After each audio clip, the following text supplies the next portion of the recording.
Meron po tayong mainit-init na balita dito sa mundo ng crypto ngayon. At isa sa mga pinaka-aabangang petsa ay ang August 15, 2025. At ang tanong po ay bakit? Dahil sa araw na yan ay posible pong maganap ang isang malaking pagbabago para kay Ripple at kay XRP. Hindi lamang po basta haka-haka ito. May mga malalalim na dahilan kung bakit sinasabi ng ilang eksperto na ito ang turning point na matagal nang hinihintay ng buong XRP community.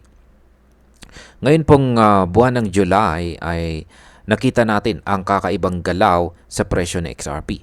Marami po ang nagtanong kung may kasunod pa ba ito. At ngayon may mga sinyalis na nagpapakita na ang sagot ay malamang meron. Kaya sa video na ito ay pag-uusapan po natin ang mga detalye kung bakit napakahalaga ng August 15. Ano ang mga inaasahang mangyayari at ano ang maaring epekto nito sa hinaharap ng digital finance. Kaya yan lamang po ang ilan sa mga katanungan na siyang ating pag-uusapan sa video na ito. Pero bago po tayo magpatuloy ay pakibasa na lamang po muna ang disclaimer dito po sa ibaba ng ating screen. Yan, bakit nga ba may malaking kahulugan ang August 15 dito sa mundo ng finance? Ayon po sa isang kilalang XRP community voice na si Ripple ZT ay hindi po basta-basta ang August 15. Sa totoo lang, ito po ay may kasaysayang pampinansyal na malalim ang ugat. Ang August 15 ay ang anibersaryo or anniversary ng pagbitiw ng United States sa gold standard noong taong 1971. Ibig sabihin mula noon ay hindi na po ginagarantiyahan ng ginto ang halaga ng dolyar. Sa taong 2025 ay ito na po ang ika-54th na anibersaryo. Pero hindi lang ito ang dahilan kung bakit ito espesyal. Sa parehong araw ay nakatakda ring magsimula ang ilang malalaking kaganapan sa larangan po ng digital finance. Posibleng ito ang simula ng panibagong direksyon para kay Ripple, para sa XRP Ledger at para sa buong global financial system. Yan, ano naman po ang kinalaman ng kaso ni Ripple at SEC sa petsang ito? Isa po sa mga dahilan kung bakit napakahalaga ng petsang ito ay ang kasong Ripple laban sa SEC. Matagal na itong usapin mula pa noong 2020 kung saan ay naglalaban ang dalawang panig sa korte tungkol sa kung ang XRP ba ay isang security or hindi. Nito pong taong 2023 ay nagdesisyon na si Judge Torres na hindi ito security kapag ibinenta sa open market. Pero hindi pa ito ang katapusan ng kaso. Ngayon ay inaasahang magtatapos na ito ngayong taong 2025. At ang huling update ng korte ay due na po sa August 15.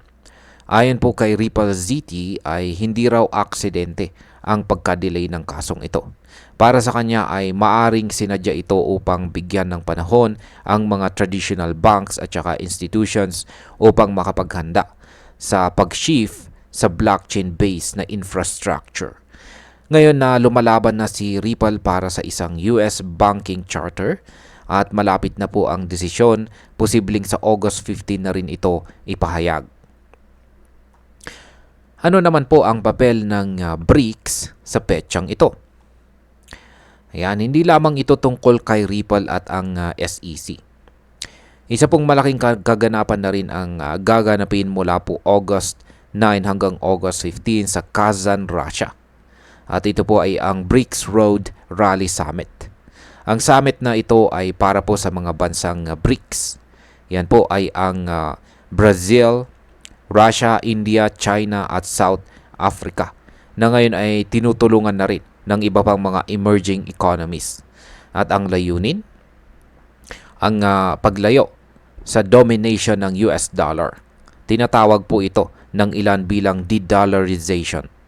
Ayon po sa mga leak, tatalakayin or pag-uusapan po sa summit ang posibilidad ng isang BRICS digital currency, bagong settlement system at mas malawak na paggamit ng blockchain sa international finance. Dahil matagal ng partner si Ripple ng ilang central banks at government institutions, iniisip po ng marami na maaring maging kasangkot si XRP sa bagong sistema na ito. Ngayon ay ano naman po ang naabot ni Ripple bago pumatak ang August 15? Ayon pa kay Ripple ZT ay bago pa man pumatak ang August 15 ay marami na raw milestone ang naabot ni Ripple. Halimbawa ay una, mayroon silang RLUSD. Isa pong regulated stable coin na pinapayagan ng US banking system. Pangalawa ay may posibilidad na makuha na ni Ripple ang kanyang US banking charter at direct access sa Federal Reserve para sa RLUSD reserves. Pangatlo, pinalawak na rin daw nila ang paggamit ng XRP bilang payment corridor sa mahigit 50 bansa or 50 countries. Pang-apat, ginagamit na rin ang XRPL sa pag-tokenize ng real estate, bonds, CBDCs at iba pang asset. At ang panghuli, kapag tuluyan ng marisolba ang kaso sa SEC, magkakaroon na ng legal clarity ang paggamit kay XRP. Lahat ng ito ay nagtuturo sa isang direksyon. Hindi na lang simpleng payments company si Ripple, kundi isa ng mahalagang parte ng global financial infrastructure. Ngayon ay ano naman ang posibleng kahihinatnan para kay XRP? Sabi nga ni Ripple City, ang tunay na halaga ni XRP ay hindi lamang po nakabase sa hype or chismis. Ang halaga po nito ay nasa kanyang utility o gamit sa totoong mundo. Kung lalawak po ang paggamit ng RLUSD, dadami ang tokenized assets sa XRPL at gagamitin po sa XRP bilang bridge sa mga global transactions at posibleng talagang maging center po siya ng susunod na henerasyon ng finance. Habang unti-unting bumababa ang tiwala ng mga tao sa fiat currencies, maaaring si XRP na ang maging alternative neutral asset na kayang ikonekta ang iba't ibang financial systems sa mundo. Yan, para po sa atin bilang mga Pinoy crypto enthusiasts ay mahalaga po sa atin ang ganitong development. Kung sakaling tuluyang maayos ang kaso ni Ripple at tanggapin na po sa traditional system si XRP, ay posibleng tumaas po ang kumpiyansa ng malalaking investors sa token na ito. Maaring mas dumami po ang liquidity, bumaba ang fees at mas mapabilis ang remittance system dito sa Pilipinas gamit po ang blockchain. At tandaan po natin na malaking bahagi ng ekonomiya ng Pilipinas ang remittances. Kung mapapadali po ito sa tulong ng XRP, ay panalo po tayong lahat. Isa pa, kung papasok po ang BRICS system at makasama si XRP, ay mas lalo pa itong lalakas sa global market.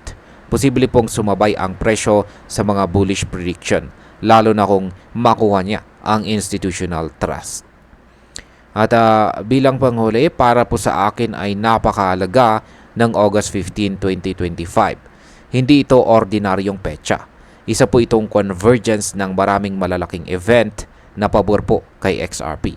Kung totoo man ang mga indikasyon, ay baka ito na ang simula ng mas malawak na paggamit sa kanya. Pero syempre, dapat ay maging mapanuri pa rin po tayo. Hindi tayo dapat umasa sa hype lamang.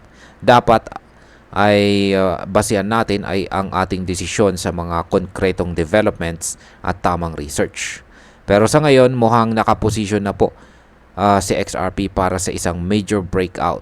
Hindi lang sa presyo, kundi sa tunay na gamit niya sa bagong financial system. At ayun, hanggang dito na lamang po tayo sa video na ito mga ka-crypto. Marami pong salamat sa panunood. Ingat po tayo lagi at God bless po sa ating lahat.